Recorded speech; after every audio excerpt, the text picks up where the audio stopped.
Masithandaze umthandazo wokuqala page 21 emaculweni ethu esiXhosa ngicela sizole sithandazeni. Thixo umdali woxolo nomthandi wenkolisano ubothi ubomi bethu obungaphakade bubekho ngokwazi wena ukonzo wena inkululeko kanye uze usihlwele thina zicaka zakho ezilungileyo kubonke ukukhula kwenjaba zethu. Size sithi siqinisile ukukuthembe kusibeleni kwakho nje singoyika amandla kwabasuku babembi kuthi ngenxa yamandla kaYesu Kristu inkosi yethu.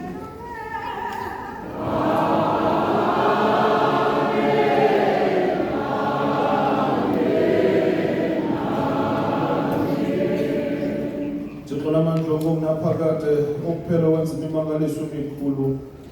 Sisela bonke abafundisi bevangeli yakho nako onke amabandla abawaphetheyo siyayaleza Nkosi yami Mongameli olesekethe umfundisi uMgabi siyayeleza Nkosi yami abafundisi bonke baleli sekethe ngokubohlisele umoya wakho ophilisayo wofefelo wakho uze uthi ukuze bakukholise ngokwenene uma ubahlisela umbetho wenzikelelo yakho.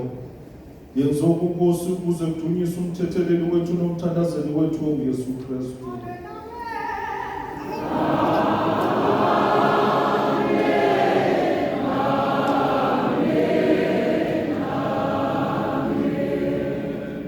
Thixo mdali nomlondolozi wabo bonke abantu siyakuthandaza ngokululamileyo ngenxa yehlobo zonke zabantu.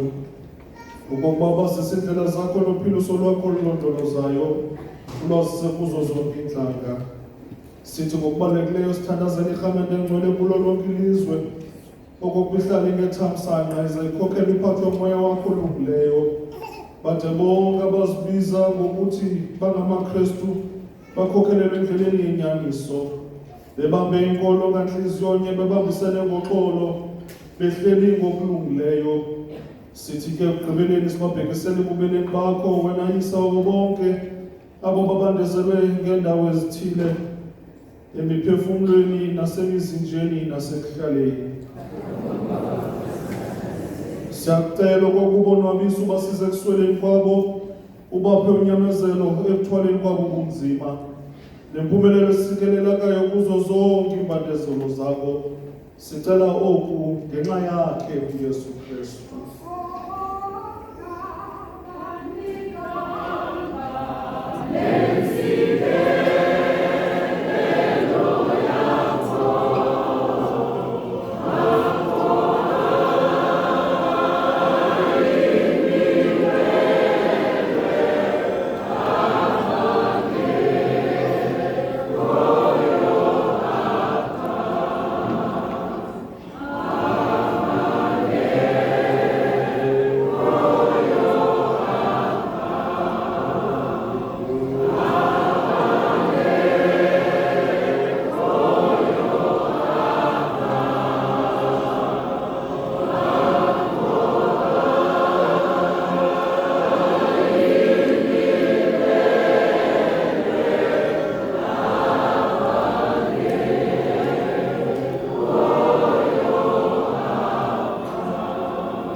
Thixo namandla onke uthenge ixesha wasikufefela ukuba sithi nganhliziyonye sikuthandaze ngabanye.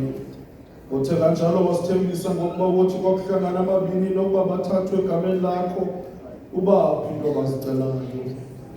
Yenza kaloku Nkosi njengokunqwena nokuthandaza kwethu thina zicaka zakho njengokuba kusifanele. Siphe kweli lizwe okokuba siyazi inyaniso yakho. Siphe kweli lizwe okokuba siyazi inyaniso yakho.